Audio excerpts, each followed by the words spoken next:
A inflação corrói o dinheiro e o patrimônio de todo mundo, atinge todas as pessoas. E a inflação é responsável pela maioria das frases como "Nossa, você viu como tudo aumentou? Tá tudo tão caro, né?". Hoje eu vou te contar a história da inflação no Brasil. Vou te mostrar um pouco como a gente transitou entre várias moedas. Então fica comigo no vídeo que você vai entender um pouco sobre a inflação no Brasil e como proteger o seu capital e não ser tão afetado com a inflação ao longo dos anos.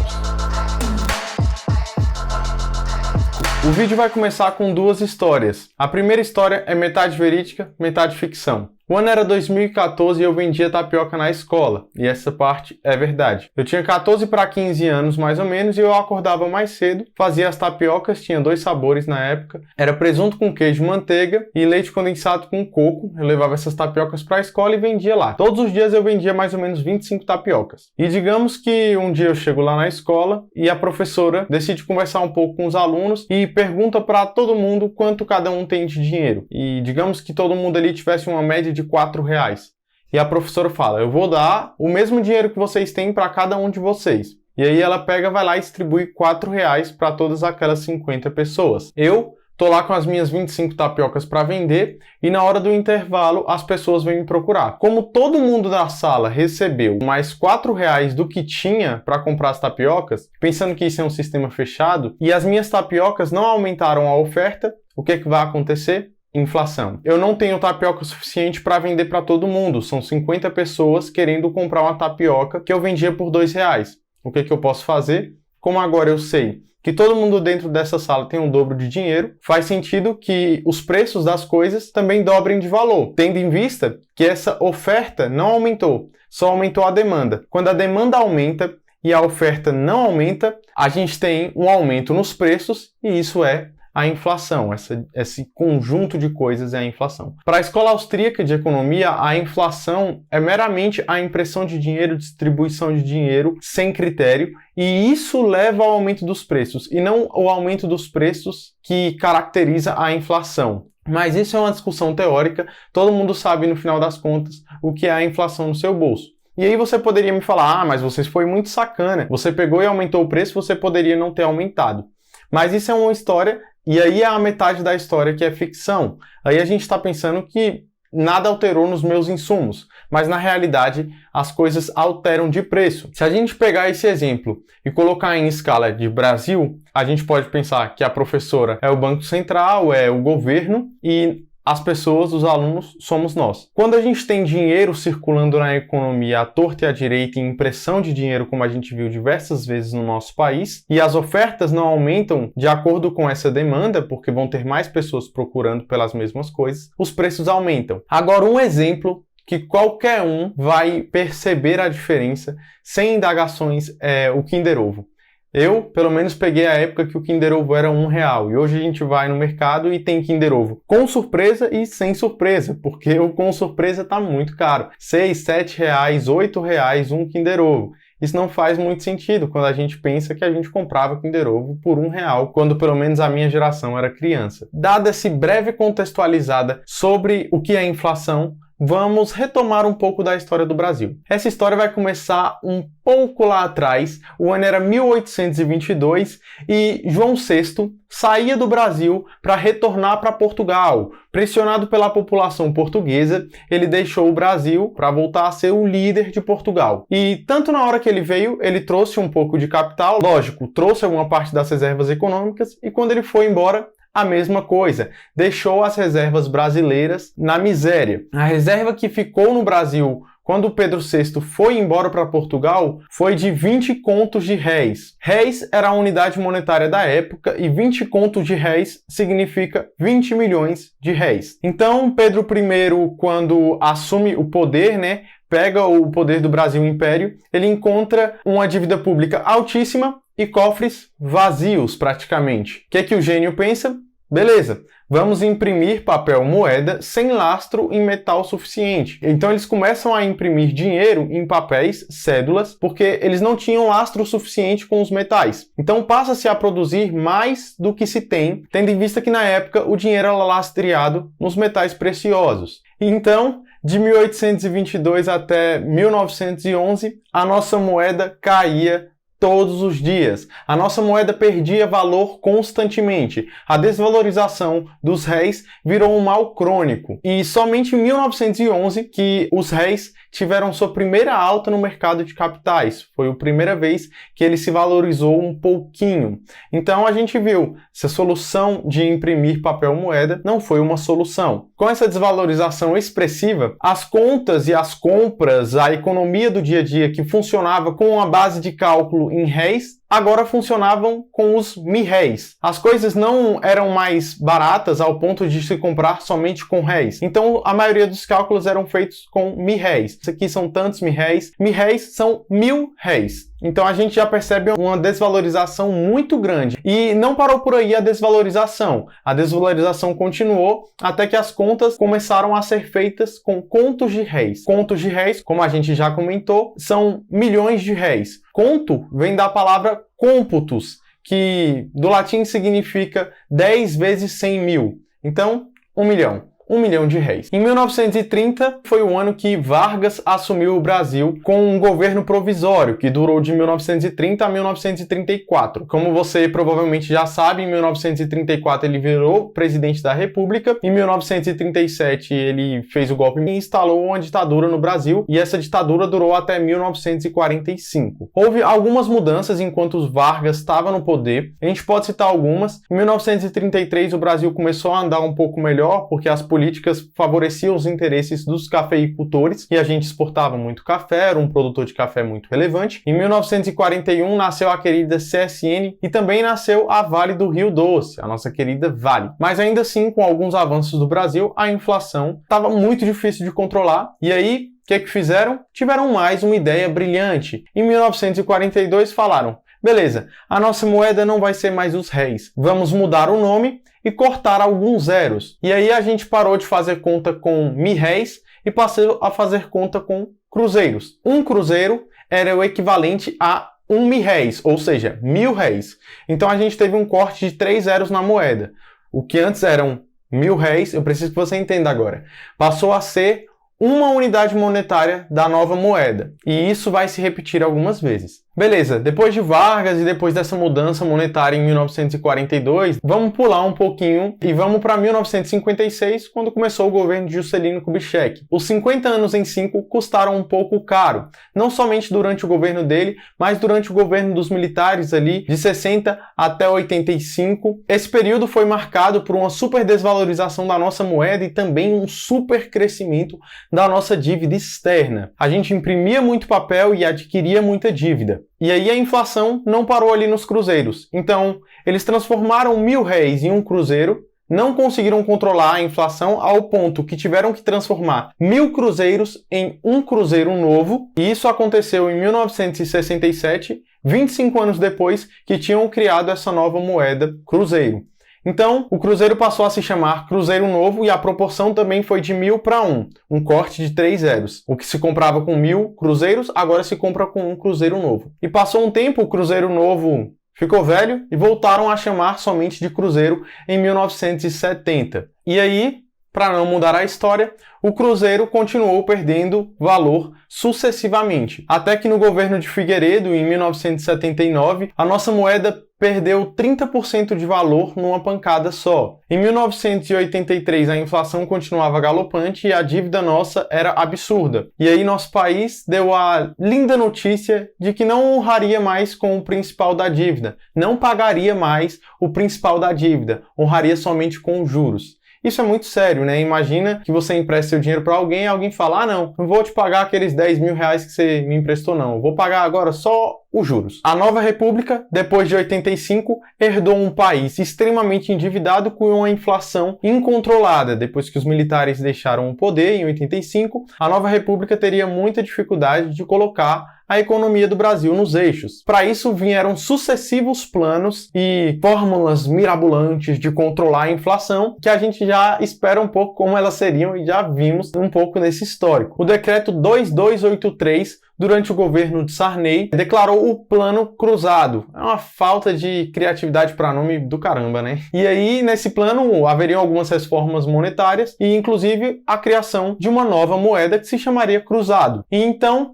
em 1986, o Cruzeiro, que já tinha sido Cruzeiro Novo, Cruzeiro mais velho ainda, passou a se chamar Cruzados. E a proporção foi uma proporção já conhecida. 1000 cruzeiros passaram a ser um cruzado. Isso em 1986 e logo depois de um ano, 1987, Sarney virou e falou: a partir de agora, o Brasil não vai pagar os juros das dívidas que a gente tem com o exterior. Então, a dívida externa do Brasil não seria paga, nem o principal, nem os juros. Nesse espacinho pequeno, de 87 a 91, foram feitos diversos planos. Em 89, o Plano Verão transformou o cruzado em cruzado novo, cortou 3 zeros. Em 90, no plano Collor 1, esse cruzado novo voltou a se chamar Cruzeiro. Então ele voltou para a nomenclatura lá antiga, o Cruzeiro. E aí, sem corte de zero, lógico, né? Só o que era novo ficou velho, novamente. Então, a moeda continuava se desvalorizando sucessivamente. De 1987 para 1993, a gente viu a inflação que saltou de 415% em 87 para 2.700% em 93. Comparando 2.700% de 93 com os 415% de 87, parece até que 87 não tinha inflação, mesmo que isso aqui fosse um absurdo, gente. A inflação que a gente enfrentou ali de 85 a 93 é muito parecida com o que hoje a Venezuela enfrenta há alguns anos. Então, em 93, durante o governo de Figueiredo, ele teve a brilhante ideia de chamar o Cruzeiro de Cruzeiro Real e cortar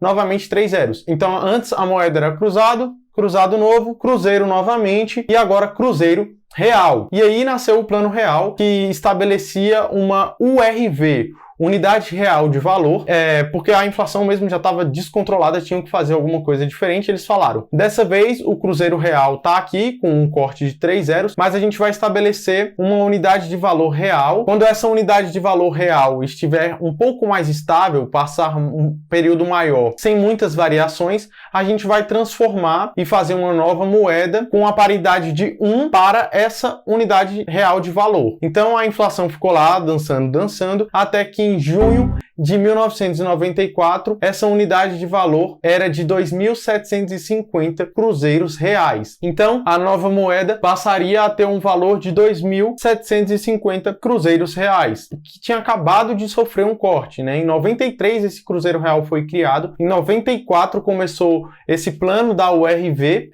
após a inflação ter batido 3.700% entre 93 e 94. E então, em junho de 94, nasceu o real, a nossa querida moeda que está até hoje aí, tem 27 anos de história, é a nossa segunda moeda mais longeva, somente com 27 anos de história, né? Então, a paridade dessa vez não foi de 1000 para 1, e sim de 2.750 para 1. Se a gente fosse contar o número de zeros, seriam 18 zeros, 18 casas na realidade. Porque no final foi 2.750 e não só 1000, como tinha sido nas outras vezes. Olha só, né? Todo o histórico aqui das nossas moedas, que coisa linda. Eu vou deixar aqui também um resumo para vocês das moedas, bem bonitinho que eu preparei para vocês. Vejam que a gente não teve uma estabilidade de uma moeda durante muitos anos. O real, com só 27 anos, é a nossa segunda moeda mais longeva. Se você está gostando dessas informações, está curtindo conteúdo como esse, deixe seu like aqui, se inscreve, velho. Não vai embora daqui sem se inscrever, isso é muito importante para mim. Mostra pro YouTube que esse conteúdo é um conteúdo bom, que agrega valor. Manda esse conteúdo pro teu amigo lá que gosta de finanças, quer saber um pouco mais sobre dinheiro, sobre a inflação.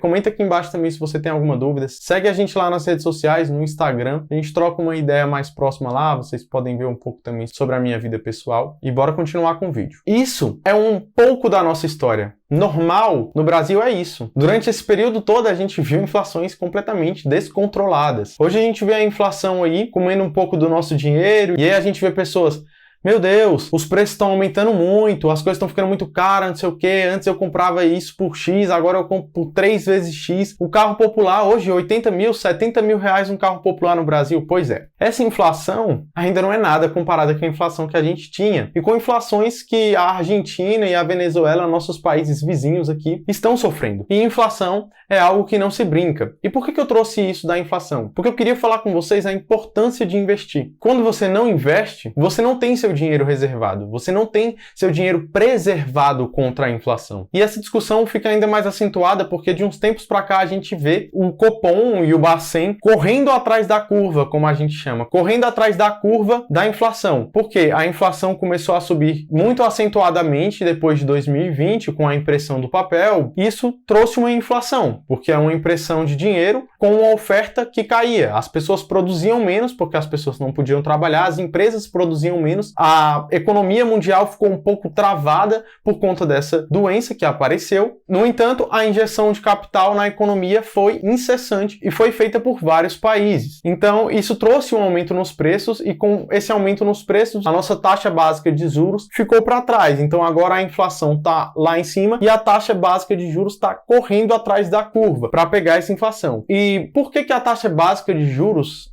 é uma forma de controle monetário? Eu já expliquei isso no vídeo que eu vou deixar aqui da Selic, e lá eu falo como o Copom, como o governo, faz política monetária através da taxa de juros. A taxa de juros controla a temperatura do mercado. Por quê? Imagina que você pode pegar um empréstimo a 1% ao ano de juros.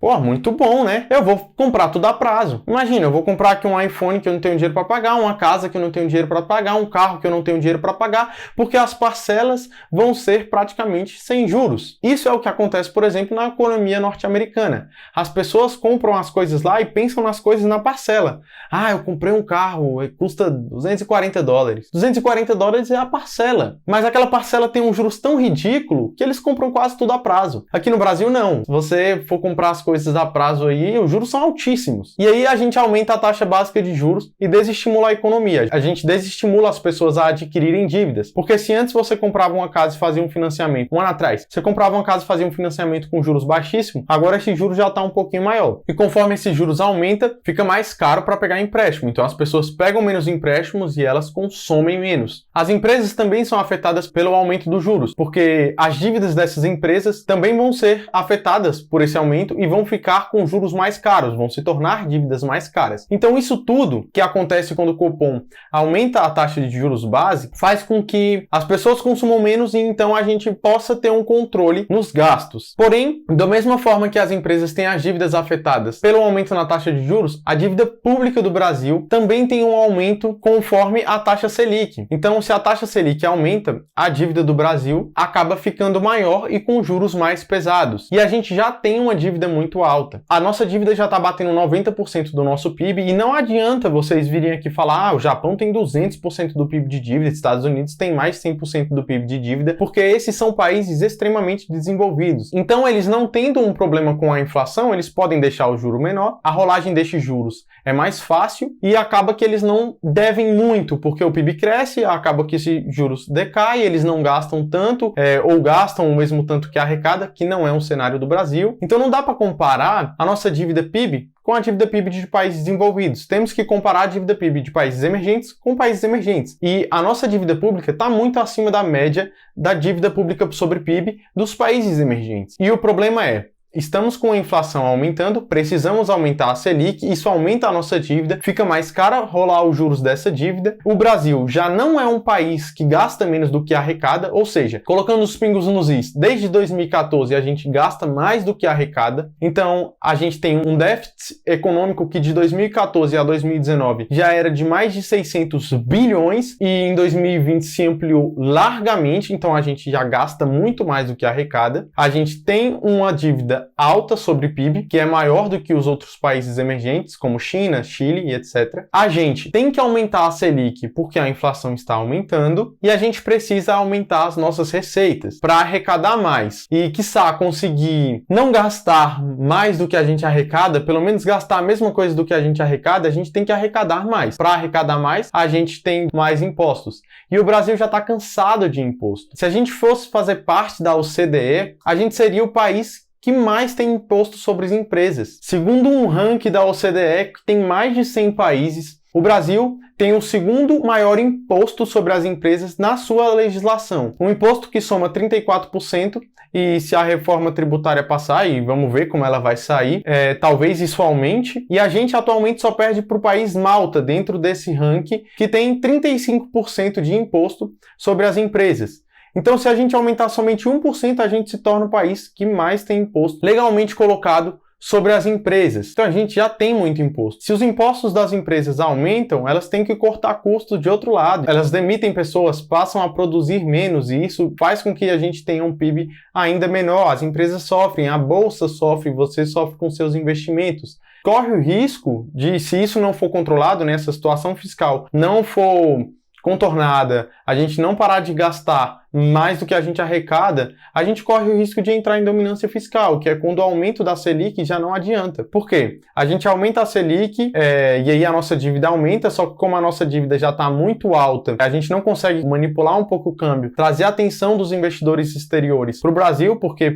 a gente está pagando aqui, 6%, 7% de Selic, 8% de Selic, né? A Selic vai ficar ali entre 7 e 8, que já é o que é previsto pelo Banco Central. Isso é um prêmio de risco para o investidor exterior mandar a sua grana para cá, para o Brasil, para financiar a dívida pública, mas se a dívida pública está fugindo do eixo e a gente gasta mais do que a gente arrecada, esse risco fica maior. Então a gente tem que dar um prêmio de risco ainda maior para esse investidor vir para cá. Quando esse investidor vem para cá, o câmbio tende a ficar um pouco mais controlado e com isso a gente também diminui um pouco dos preços que acabam afetando o Brasil diariamente e o consumo diariamente, porque todas as coisas, praticamente todos os negócios feitos ao redor do mundo, tem alguma coisa ali no dólar. Tem como base a moeda dólar. E se o dólar fica um pouco mais barato, porque tem muito investidor estrangeiro entrando aqui no Brasil, colocando capital aqui, esse câmbio cai um pouco. Porém, com toda essa situação, não sei se isso seria suficiente. E isso não sendo suficiente, a inflação continuará subindo, porque o câmbio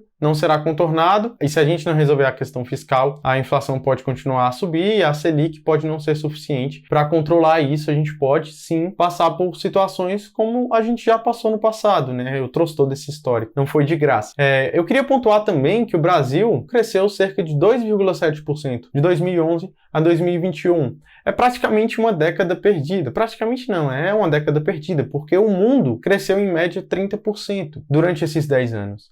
Então a gente está ficando um pouco para trás. Se você não sabe lidar com dinheiro, se você não tem educação financeira e se você não investe, você corre muito risco de ver o seu patrimônio se diluir. Esse vídeo eu trouxe para realmente te inquietar, trazer o que já é conhecido pelas pessoas que estudam o mercado, mas que não é conhecido pelas pessoas que não investem, que não conhecem do mercado. Se você não investe, eu sugiro que você repense sobre isso. Eu vou colocar aqui o retorno das ações médias, o retorno do Ibovespa e o retorno do S&P 500, já corrigidos pela inflação, e você pode ver que sim, investir no longo prazo te dá um retorno maior do que a inflação e protege o seu capital. Tem várias formas de proteger capital, você pode comprar tesouros IPCA+, lembrando que isso não é uma recomendação. O ouro também se mostrou como uma reserva de valor. Imóveis também se mostraram, porque os imóveis tendem a corrigir a inflação, porque os aluguéis são corrigidos pela inflação e etc. Tem reavaliação dos preços de imóveis constantemente. O Bitcoin, a gente tem uma tese, né, de que o Bitcoin possa realmente se tornar uma reserva de valor, ele já tem todos os atributos, só não o atributo de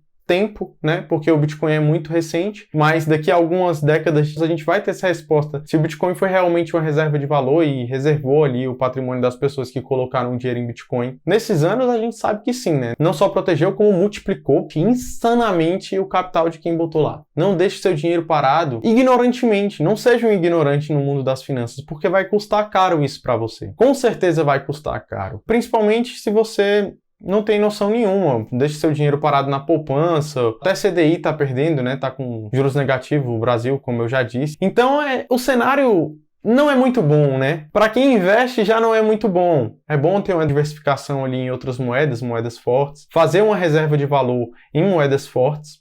Imagina para você que talvez não invista. Então, se você não investe, velho, você precisa realmente repensar um pouco, você precisa colocar a cabeça no lugar assim e pensar, daqui 30 anos, como eu quero estar? Eu quero realmente sofrer com essa inflação? Eu tenho um patrimônio hoje, eu tenho, sei lá, R$1.000 na conta. Esses R$1.000, você vai esperar mais um corte de zero e isso virar sei lá qual vai ser o nome da nova moeda? Não sei, né? Eu não tô querendo vender susto, mas é uma possibilidade isso. Não é um histórico diferente do que a gente tem. Na realidade, é o histórico que a gente tem. Cortes de zeros de tempos em tempos. A nossa moeda aí, o real, está sendo um bom exemplo de como deu certo aí nesses 27 anos, tem dado certo, apesar da gente já ter perdido muito valor do real também. Então era isso, eu queria trazer esse vídeo para te inquietar, para te colocar essa proposição para você investir. Se você não investe, começa a acompanhar aqui o canal, começa a separar um pouco da sua grana, poupe e invista. Essa é uma das únicas saídas para você conseguir sair da média e conseguir construir um patrimônio bom no longo prazo, quem sabe viver de renda, viver de dividendos. Se você é novo aqui, se inscreve. Se você não é novo, se inscreve, porque você está assistindo aqui os canais e não se inscreveu, é paia, né? Deixe seu like, comenta aqui embaixo se você sabia desse histórico das nossas 9, 10 moedas. E é isso, um forte abraço para vocês, até o próximo vídeo.